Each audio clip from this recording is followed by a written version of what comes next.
layoffs. So why is the tech sector struggling so much right now? Well, for that, I'm going to go and toss it to Ashley. Yeah, I'm here with Jason Greer, national labor and diversity expert, to talk more about these layoffs. Jason, in his memo announcing them, the CEO of Google cited the changing economic reality. Can you just explain how rising interest rates are impacting tech companies and so detrimentally at that? Absolutely. Rising interest rates are severely impacting the tech companies, but I think it also points to something else that these companies don't really want to say. This is basically a recalibration of their workforce. Their payrolls ballooned during COVID because they assumed that we were going to have this remote work way of life, and that was going to be how it was going to be for the foreseeable future.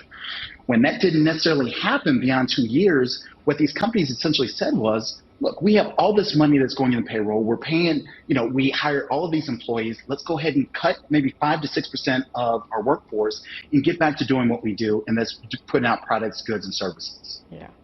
I think what's interesting, and that's what I wanted to ask you about, kind of the timing of all of this, Sure. because these companies obviously didn't get together and have a conversation about when they're going to do it, right? It's strategic. So generally speaking, at what point do companies tend to rely on layoffs? Is it typically their first or last resort in trying to cut costs? It depends on who did it first. When you consider that everything that's happening, you have Microsoft, you have Google, you had Vox Media, you have, Coinbase going down the line. I think what these companies are really hoping to do is news travels fast, it travels quickly, and then people are on to the next subject. So when they're going to announce these layoffs, it's better to announce it after 2 or 3 other companies have announced it, because the hope is that it gets embedded, you're in the middle, and some other company's going to come around and announce another layoff. I think it really comes down to the fact that layoffs are super popular now. Layoffs work for these companies, and their messaging has gotten a heck of a lot better than it was 2 years ago, when you had a CEO from, I think it was Best or Better.com or whatever, who laid people off, 900 people off via Zoom. Yeah. Now, when you look at the way that Microsoft CEO announced the layoff, it's more thoughtful, it's more deliberate, it's more passionate, and it's just changed the game. There are going to be people who hear you say companies like layoffs and obviously be nervous about that because they have their own job, right, whether it's in tech or not. So do you think that we're going to kind of see these kinds of layoffs spread into other industries to the magnitude that it has hit the tech industry?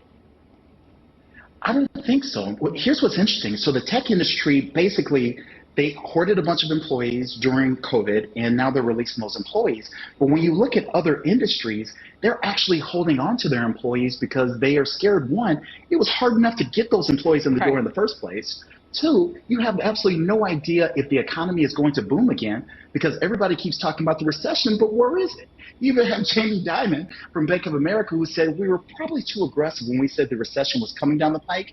If it does come, it's going to be later on in 2023. So I think what these companies and other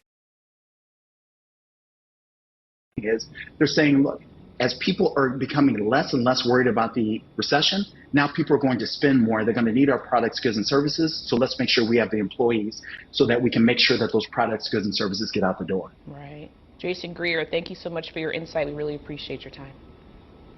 Hey, thanks for having me. All right, thank you both. So you get laid off, and for most people, the next logical step is to try to get out and find a new job, right? Well, job seekers beware. There are scammers ready to take advantage and make the situation even worse for you by stealing your money or identity. Here's Alex News storyteller Nguzia Keledo with more. It's not a great time to be working in the tech industry. Thousands of employees have been laid off in recent weeks, with more to come.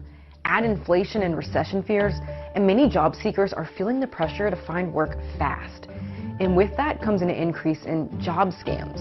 From 2019 to 2021, the number of reported job scams tripled and continued to rise in 2022, according to the Wall Street Journal. These phony job postings work like this. Fake jobs are listed on popular job sites. Applicants are invited to interview for the position, but it's not a real interview. That's followed by a fake onboarding process by what seems like a real recruiter. What's in it for them? The scammers are after your personal information so they can steal your identity and your money. Many of these scams involve you sending a fee for a job placement or other fake services. The FTC says that workers scammed by this type of employment fraud lost more than $200 million in 2021.